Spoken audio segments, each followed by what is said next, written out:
আল্লাহ পাক তাকে ভয় করতে বলেননি। যার ঈমান আছে আল্লাহ রাব্বুল আলামিন তাকে ভয় করতে বলেছেন। অতএব ঈমান যদি এনেছেন, ঈমানদার যদি হয়েছেন, তাহলে আল্লাহকে ভয় করুন। আল্লাহ পাক বললেন শুধু ভয় করলে হবে না, ভয় করার মতো ভয় করতে হবে। ব্রাদার ইসলাম, ভয় কাকে বলে একটা আপনাকে উদাহরণ দিয়ে বলে দিই। ভয় আপনার কি হয়?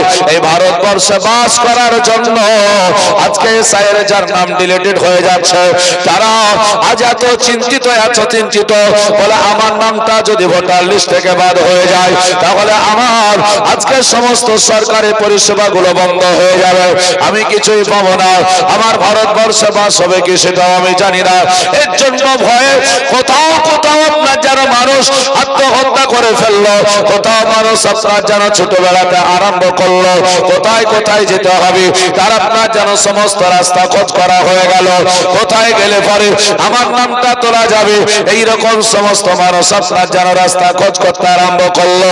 শুধুমাত্র এই পৃথিবীর বুকে কয়েকদিন, কয়েক মাস, কয়েক বছর বেঁচে থাকার জন্য আল্লাহ নবী জানিয়ে দিয়েছে, এটা যদি তোমার এত প্রচেষ্টা চলে, এত তোমার যদি চেষ্টা চলে, বলে আমাকে ভারতবর্ষে বাস করতে হবে, তার জন্য এত চেষ্টা চালাও, একবারও কি তুমি ভাবলে না তোমার কথা মরণের কথা? কেননা তুমি তো চলে যাবে দুনিয়া ছেড়ে কবরে, আর কবরের পরে হাসরের ময়দানে জান্নাত জাহান্নামের হিসাব হবে, আর চিরতরের মতো সেই জায়গায় তোমাকে থাকতে হবে। हर तरह से सजाता है इस घर को, जिस घर में रखना है सिर्फ 2 दिन, जिस घर में रखना है हमेशा हमेशा, उस घर का मालूम लेगी। बोलते छे बड़े अरे बंदारा, अल्लाह पाकेर शोनो शोनो, এত সুন্দর করে বাড়ি ঘরগুলো সাজিয়ে নিয়েছো, এত সুন্দর করে বাড়ি ঘরগুলোকে সুন্দর করে আজকে সাজিয়ে দিয়েছো শুধুমাত্র কয়েকটা দিন বাস করার জন্য, কয়েকটা দিন থাকার জন্য। আর যেই জায়গায় সারাটা জীবন কাটাতে হবে, যেই জায়গায় সর্বদা থাকতে হবে, ওই ঘরটা তোমরা এখনো পর্যন্ত কোনো চিন্তায় আনতে পারোনি। আল্লাহ বললেন এর জন্য ভয় যদি করতে হয় জাহান্নামে তোমরা ভয় করো, ভয় যদি করতে হয় তোমরা কবরের ভয় করো। আল্লাহ পাক বললেন শুধু ভয় করলেই হবে না, আমি ঈমান এনেছি, এখন আমার মরণের ভয় হয়েছে, কেমন করে আমাকে যেতে হবে, এই চিন্তা আপনার যখন আসবে, সঙ্গে সঙ্গে আল্লাহ পাক কোরআনের সেই আয়াতে শেষ অংশ আবার আল্লাহ জানিয়ে দিলেন ওয়াকুনু মা'আস সাদিকিন।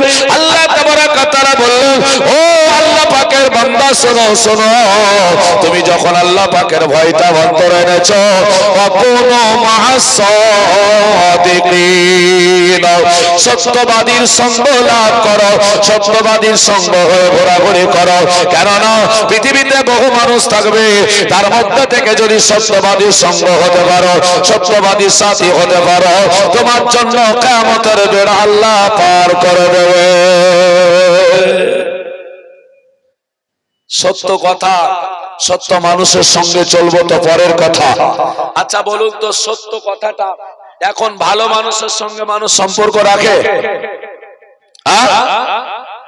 না? ভালো মানুষের সঙ্গে মানুষ সম্পর্ক রাখতে চায় না। যে যত ফোটানি করতে পারবে তার সঙ্গে মানুষ তত সাথ দেবে, না হলে হবে না। দুটো দিক, এক, মানুষ জান্নাতে যাচ্ছে না কেন? তো বলছো মরেনি যে, মানে মরলেই জাহান্নামে যাবে। আর আরেকটা, মানুষ জাহান্নামে যায় না কেন? তো বলছো মরেনি যে, মরলেই জাহান্নামে যাবে। তো মরলেই জান্নাতে যাবে আর মরলেই জাহান্নামে যাবে। আল্লাহর কোরআন ফয়সালা দিয়েছে বাপ, আমি নই, আর রাসূলের হাদিস। ইনশাআল্লাহ দুটো আপনাকে শোনাবো, যে মরলেই জাহান্নাম কেন আর মরলেই জান্নাত কেন। মানে মানুষটা আসলে জান্নাতি, মরেনি তাই জান্নাতে ঢুকেনি, আর মানুষটা আসলে জাহান্নামী, মরেনি তাই জাহান্নামে ঢুকেনি। এই দুটো কথা আপনাকে শোনাবো। মুসলমান আমার ভাইরা, রব তাআলা যখন বললেন বলে সত্যবাদীর সঙ্গ লাভ করো, সত্যবাদীদের সঙ্গ হয়ে বেড়াও। এখন সত্যবাদীকে মানুষ ভালোবাসে না। আর আমার গাউসে পাক রাদিয়াল্লাহু তাআলা আনহু হুজুর আব্দুল কাদের জিলানী রাদিয়াল্লাহু তাআলা আনহু বাগদাদ শহরের সরজমিনে কতই না সুন্দর করে আপনার যেন মানুষকে নিয়ে চলাচল করতেন। অনেকগুলো মানুষ একত্রিত হয়ে আপনার যেন হুজুরের দরবারে হাজির হয়ে গেল।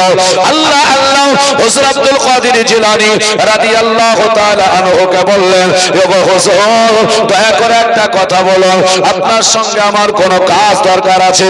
বলে বলো, তোমরা আমার কাছে কেন এসেছো বলো। সবাই বলল, বলে হুজুর আপনার কাছে এসেছি একমাত্র আমরা মনে করেছি ওই মক্কা মদিনা শরীফে যাব, কাবা ঘর আল্লাহ পাকের সেটাকে তওয়াফ করব, রাসূলের রওজা মদিনাতুল মুনাওয়ারায় ওই রাসূলের রওজাটা কবরটা জিয়ারত করব। হুজুর আব্দুল কাদের জিলানী রাদিয়াল্লাহু তাআলা আনহু উনি বলছেন, বাবা আমার তো যাওয়ার মতো কোন পরিস্থিতি এখন নেই, আমার যাওয়া বড় মুশকিল হয়ে যাবে। সবাই বলল, হুজুর কোন চিন্তা করতে হবে না, আমরা আপনার সঙ্গে হয়ে আপনাকে নিয়ে চলে যাব। সবার কথা মেনে নেওয়ার পরে হুজুর আব্দুল কাদের জিলানী রাদিয়াল্লাহু তাআলা আনহু উনি যেন যাওয়ার জন্য বাবা প্রস্তুত নিয়ে নিলেন। সবার সঙ্গে আল্লাহ পাকের ঘর ওই কাবা শরীফটা বাবা তওয়াফ করে আসবেন, মনে বড় আশা হয়ে গেল। দলেরা আপনার দল বলেরা একে একে করে হুজুরের দরবারের সময় হলে ফিরিয়ে চলে আসলো। কাতার দিয়ে আপনার যেন রাস্তা দিয়ে চলতে আরম্ভ করলো। হজের মৌসুম হয়েছে, হজ করতে যেতে আরম্ভ করে দিয়েছে। সবাই চলে যায়, ডানে বামে কেউ আপনার যেন তাকানোর কোনো চেষ্টা করে না। আল্লাহর ওলি আপনার ওলি কিরো শিরোমণি হুজুর আব্দুল কাদের জিলানী রাদিয়াল্লাহু তাআলা আনহু উনি তাকায়া দেখলেন, বলে একটা যেন হতভাগা মহিলা যার কোন স্বামী না, বাড়িতে কয়েকটা বাচ্চা রয়েছে, অনাহারে পিপাসায় কাতর হয়ে কান্না করতেছে। ওনার কাছে বারবার করে খাবার চেয়েছে। জনম দুঃখিনী মা গর্ভে ধারণ করে জন্ম দিয়েছে, কিন্তু ছেলেগুলোকে পেট ভরে খাবার দিতে পারে না। হায়রে মা, যেই মা নিজে না খেয়ে সন্তানদেরকে খাইয়ে বড় করে তুলে, ওই ছেলেরা মায়ের কাছে আপনার যেন কান্না করছে, বলে মা দুটো খাবার দাও না মা, আর সহ্য করতে পারি না, আর থাকতে পারি না গো মা, দুটো দাও না, পেটে দুটো খাবার দেব। যেমন বাবা এরকম করে কান্না করতে আরম্ভ করে দিয়েছে। হুজুর আব্দুল কাদের জিলানী রাদিয়াল্লাহু তাআলা আনহু রাস্তা দিয়ে দেখলেন, কিন্তু মহিলাটার ঘটনায় এটা হলো, মহিলা বলল, ও বাবা তোরা একটু ঘুমিয়ে যাও, তোরা আরাম কর, আমি রান্না করে তোদের জন্য আমি তৈরি করে খাবার তোদেরকে ডেকে নেব। যেমন এই কথা বলা হলো, সঙ্গে সঙ্গে তিনটে বাচ্চা তারা বিছানায় যেন শুয়ে গেল। আর আমার ওই জঙ্গলের দিকে চলে গেল, দেখি কোথাও কোনো খাবার পড়ে আছে কিনা, সেইগুলোকে কুড়িয়ে নিয়ে এসে আমার বাচ্চাগুলোর মুখে তুলে দেব। এই বলে দেখতেছে ওই জঙ্গলের ধারে একটা যেন মরা গাধা পড়ে রয়েছে। চিন্তা করলো, আল্লাহ আমি তো ভালো করে জানি এই মরা গাধার গোশতগুলো খাওয়া হলো হারাম, তবে নিরুপায় আমার তাকা যায় না। ওগো আল্লাহ, আমি যে কারো মা হয়েছে, আর মায়ের যে কত জ্বালা, যে মা হয়েছে সে বা জানে।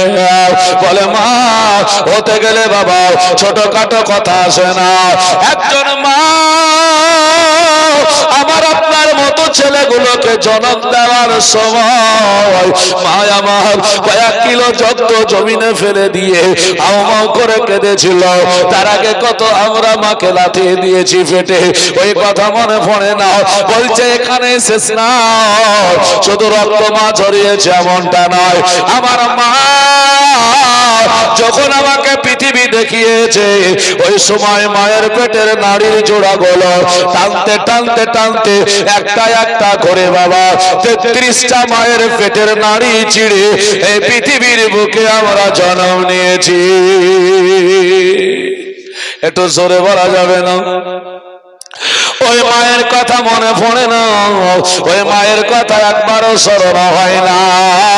আজকে মেলা খেলাতে কেউ আপনার যেন স্ত্রীকে নিয়ে ঘোরাঘুরি করে, কেউ আপনার যেন বোন নিয়ে ঘোরাঘুরি করে, কেউ বন্ধু বান্ধবীকে নিয়ে ঘোরাঘুরি করে। আজকে মেলা খেলাতে কত হারাম কাজ হয় বাবা। ও মুসলমানেরা, একবারও তোমার মায়ের কথা মনে পড়ে না যে মা কত কষ্ট করেছে? তুমি হয়তো জানো না। ওই মহিলা বলল, আল্লাহ আমি কেন মা হয়েছি? ওই মা হয়ে আজকে মরা গাধার গোশতগুলো আমাকে কাটতে হচ্ছে, কেটে কেটে ঝোলায় ভরে নেওয়া। ওই মহিলাটা বিধবা, আজকে তার স্বামী নয়, বাচ্চাগুলোর মুখে আঘাত দেব বলে ছুটে যাবে। আর ওই সময়তে হুজুর আব্দুল কাদের জিলানী রাদিয়াল্লাহু তাআলা আনহু উনি দেখার পরে আর কাউকে কোনো কথা বললেন না। সাথী যত ছিল সবাই যেন হজে চলে গেল। আমার আব্দুল কাদের জিলানী রাদিয়াল্লাহু তাআলা আনহু হজে না গিয়া যতগুলো সামান ছিল ওই সামানগুলো মহিলাকে ডাক দিয়ে বলল, ওরে মহিলা, ও মহিলা, আজকে তুমি বলো মরা গাধার গোশতগুলো কেটে কেটে তোমার ঝোলার মধ্যে ভরে নিচ্ছ কেন? মহিলা তাকিয়ে দেখে, কেউ নয়, একটা বয়স্ক মানুষ, মুখ ভরা দাড়ি, নোরানি চেহারা। বলছে, কে আপনি? বলে, আমি অন্য কেউ নয়, আমার নাম হলো আব্দুল কাদির, বাড়ি বাগদাদ শহরে। যেমনই বাবা বাগদাদ শহর বলা সঙ্গে সঙ্গে ওই মহিলাটার কথা স্মরণ হয়ে গেল। এটা তাহলে কি সেই অলিকুলের শিরোমণি? আজকে আজকে কি বলে আব্দুল কাদের জিলানী এই কথা যেমন স্মরণে এসেছে, উনি বলছেন, বলে গো বাবা, আজ কোথায় আপনি যাইতেছেন বলুন? বলে, আমি হজে যাওয়ার জন্য বাড়ি থেকে বের হয়ে এসেছি। বলে, আব্দুল কাদের জিলানী, আপনি কি তাহলে যাকে আমরা চিনি অলিকুলের শিরোমণি বলে, আপনি কি সেই নাকি? উনি বললেন, মা আমি তো সেই। সঙ্গে সঙ্গে মহিলাটা অবাক হয়ে বললেন, ওজোর ক্ষমা করবেন, বেয়াদবি আমাকে মাফ করবেন, আমি আপনাকে প্রথমত চিনতে পারি না, দয়া করে আমাকে ক্ষমা করে দেবেন। আর আমার এই দুঃখের কথাটা আরো জিজ্ঞাসা করবেন না, এই দুঃখের কথাটা আমাকে আর বলবেন না, কেননা আমি বড় অসহায় হয়ে আছে। ঘটনাটা খুলে যেন বলতে আরম্ভ করলাম, আমি হলাম স্বামী হারা, আমার বাড়িতে কয়েকটা বাচ্চা রয়েছে, খাবার নাই, তাই মনে নিয়াত করেছি আমার বাবা, হুজুর আপনি শুনুন না কেন, বাচ্চাগুলো এমন ভাবে কান্না করেছে, আমি থাকতে পারিনি, আমার বাচ্চাগুলোকে খেতে দিতে পারিনি। হুজুর আব্দুল কাদের জিলানী রাদিয়াল্লাহু তাআলা আনহু উনি যেন বুঝে গিয়েছেন ঘটনাটা আমাকে বলতে চাইছে, উনি খুব গরিব মানুষ। সঙ্গে সঙ্গে উনি আপনার যেন বললেন, ও মহিলা, আর তোমাকে মরা গাধার গোশত কেটে নিয়ে যেতে হবে না, ওই মরা গাধার গোশতগুলো খাওয়া হলো হারাম, যাও গো তুমি বাড়ি চলে যাও, আমি হজে যাওয়ার জন্য যেই সামানগুলো নিয়ে উপস্থিত হয়ে যাচ্ছিলাম ওই সামানগুলো আমি তোমাকে দিয়ে দিলাম, তোমার বাচ্চাগুলোকে সুন্দর করে রান্না করে খাইয়ে দেবে, আমি হজে আর যাব না। মুসলমান আমার ভাইরা, ওই মহিলাটা অবাক হয়ে গিয়ে বলল, হুজুর না না না, এটা আপনি করবেন না, আল্লাহর ঘর কাবা তওয়াফ করে আসুন, রাসূলের রওজা জিয়ারত করে আসুন। মহিলাকে বলল, বলে তুমি আগে বাচ্চাগুলোকে সুন্দর করে খাবার খাইয়ে দাও, চলে যাও। সমস্ত মালগুলো দিয়া হুজুর আব্দুল কাদের জিলানী রাদিয়াল্লাহু তাআলা আনহু উনি যেন সোজা বাড়ি চলে আসলেন। সাথীরা সঙ্গীরা সবাই যেন চলে গেল মক্কা শরীফে হাজিরি দিয়ে ফেলল।